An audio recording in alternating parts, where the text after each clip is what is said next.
श्री सरस्वती नमः। ओम श्री गणेशाय नमः। ओम श्री सीतारामाभ्यां नमः।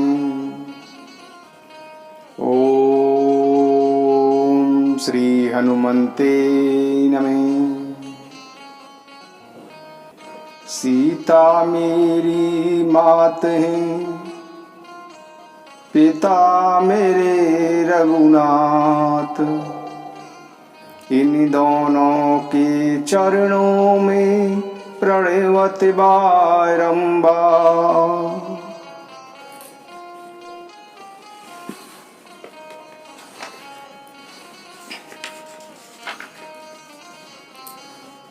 एक बार प्रभु श्री रघुनाथ जी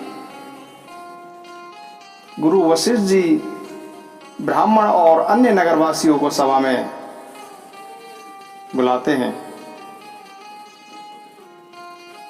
और जब सब यथा योग्य अपने स्थानों पर बैठ जाते हैं तब भक्तों के जन्म मरण को मिटाने वाले श्री राम जी बोलते हैं कि हे समस्त नगरवासियों, मेरी बात सुनिए। प्रभु श्री राम जी मनुष्यों को यह समझाते हैं और उपदेश देते हैं कि यह मानव शरीर कितना दुर्लभ है और इस मानव शरीर का क्या उद्देश्य है। प्रभु श्री राम जी कहते हैं कि बड़े भाग्य से यह मनुष्य शरीर मिला है। सब ग्रंथों ने यही कहा है कि यह शरीर देवताओं को भी दुर्लभ है। यह साधन का धाम और मोक्ष का मार्ग है। इसे पाकर भी जिसने परलोक ने बना लिया वह परलोक में दुख पाता है, सिर पीट पीट कर पछताता है तथा अपना दोष ने मानकर काल पर, कर्म पर और ईश्वर पर मिथ्या दोष लगाता है। हे भाई, इस शरीर के प्राप्त होने का फल विषय भोग नहीं है। स्वर्ग का भोग भी बहुत थोड़ा है और अंत में दुख देने वाला है। अतः जो मनुष्य शरीर पाकर भी विषयों में लगे रहते हैं वे मूर्ख अमृत को बदलकर विष में ले लेते हैं। जो पारसमणि को खोकर बदले में घुघंचे ले लेता है उसे कभी कोई बुद्धिमान नहीं कहता। यह अविनाशी जीव 4 खानों और 84 लाख योनियों में चक्कर लगाता रहता है। माया की प्रेरणा से काल, कर्म, स्वभाव और गुण के वश में हुआ यह सदा भटकता रहता है। बिना कारण के स्नेह करने वाले ईश्वर कभी किसी विरले पर ही दया करके उसे मनुष्य का शरीर देते हैं। यह मनुष्य का शरीर भवसागर के लिए बेड़ा है। मेरी कृपा ही अनुकूल वायु है। सद्गुरु इस मजबूत जहाज के खेने वाले हैं। इस प्रकार दुर्लभ साधन सुलभ होकर उसे प्राप्त हो गए हैं। जो मनुष्य ऐसे साधन पाकर भी भवसागर से न तरे वह कृतज्ञ और मंद बुद्धि है और आत्महत्या करने वाले की गति को प्राप्त होता है। यदि परलोक में और यहाँ दोनों जगह सुख चाहते हो तो मेरे वचन सुनकर उन्हें हृदय में दृढ़ता पूर्वक पकड़ कर रख लो कि मेरी भक्ति का यह मार्ग सुलभ और सुखदायक है।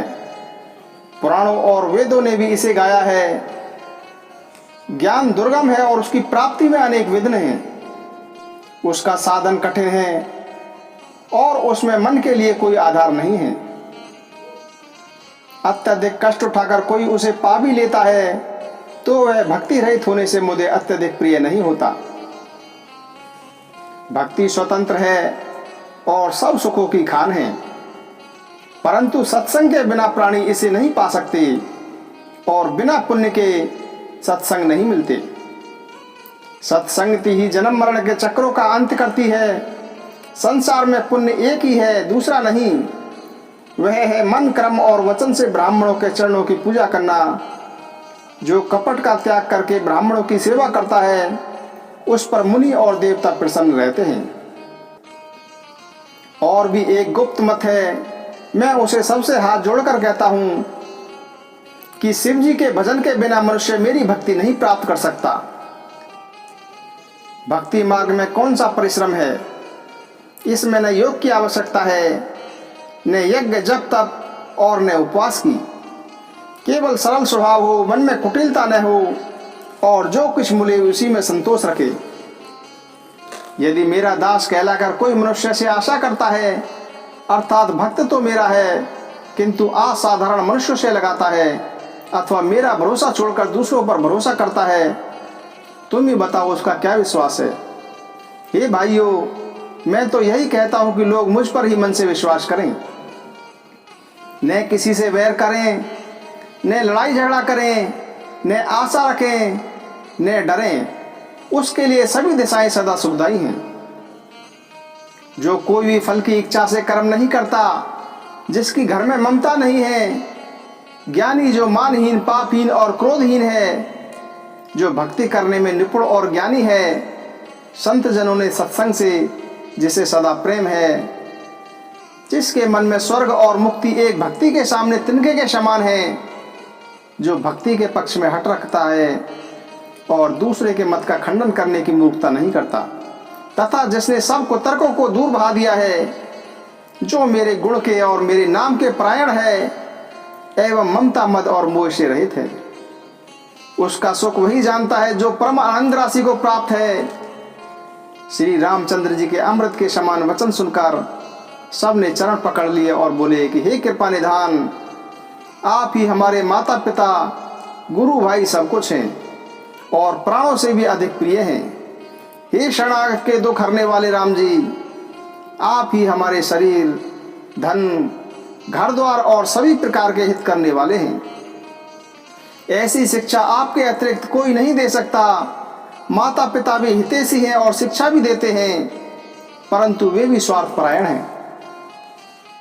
हे असुरों के शत्रु, जगत में बिना हेतु के, बिना स्वार्थ के उपकार करने वाले दो ही हैं, एक आप और एक आपके सेवक। शेष सभी स्वार्थ के मित्र हैं। हे प्रभु, उनमें स्वप्न में भी परमार्थ का भाव नहीं है। सबके प्रेम रस में पगे वचन सुनकर श्री रघुनाथ जी प्रसन्न हुए। फिर आज्ञा पाकर सब प्रभु की बातचीत का वर्णन करते हुए अपने अपने घर को चले गए। शिव जी कहते हैं कि हे उमा, उस अयोध्या में रहने वाले पुरुष और स्त्री सभी कृतार्थ स्वरूप हैं, जहां स्वयं सच्चिदानंदन ब्रह्म श्री रघुनाथ जी राजा हैं। एक बार मुनि वशिष्ठ जी वहां आए जहां श्री राम जी विराजमान थे। श्री रघुनाथ जी ने उनका आदर सत्कार किया और उनके चरण धोकर चरणामृत लिया।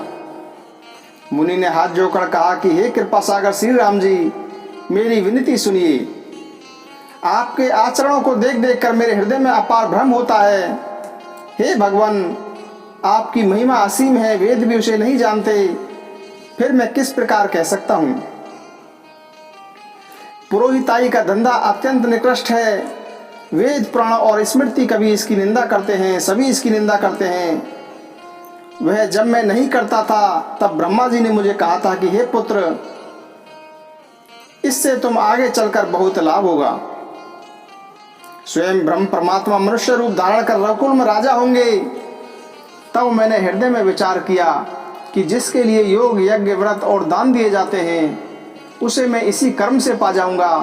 तब तो इसके समान दूसरा कोई धर्म नहीं है। जब तप, नियम, योग, अपने अपने धर्म, श्रुतियों से उत्पन्न अनेक शुभ कर्म, ज्ञान, दया, इंद्रिय निग्रह, तीर्थ स्थान आदि जहाँ तक वेद और संत जनों ने धर्म कहे हैं, उनके करने का अनेक तंत्र, वेद और पुराणों के पढ़ने और सुनने का सर्वोत्तम फल एक ही है। और अन्य सब साधनों का भी यही एक सुंदर फल है कि आपके चरण कमलों में सदा सर्वदा प्रेम हो। मैल से धोने से क्या मैल छूट सकता है? जल के मतरे से क्या कोई घी पा सकता है? उसी प्रकार हे रघुनाथ जी, प्रेम भक्ति रूपी निर्मल जल के बिना अंतःकरण का मल कभी नहीं जाता। वही सर्वज्ञ है, वही तत्व और पंडित है, वही गुणों का घर और अखंड विद्वान है, वही चतुर और सब लक्षणों से युक्त है, जिसका आपके चरण कमलों में प्रेम है। हे नाथ, हे श्री राम जी, मैं आपसे एक वर मांगता हूँ, कृपा करके दीजिए। आपके चरण कमलों में मेरा प्रेम जन्म जन्मांतरों में कभी घटे नहीं। ऐसा कहकर मुनि वशिष्ठ जी घर लौट गए। वे श्री राम जी को बहुत अच्छे लगे।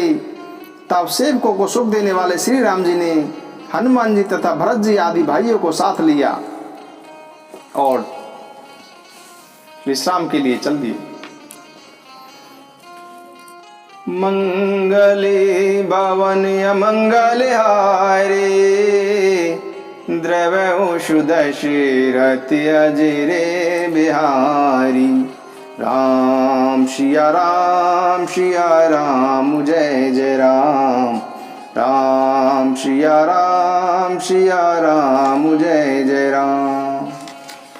हरि अनंत हरि कथा अनंता, कहीं सुनई बहु विदेश विषंता।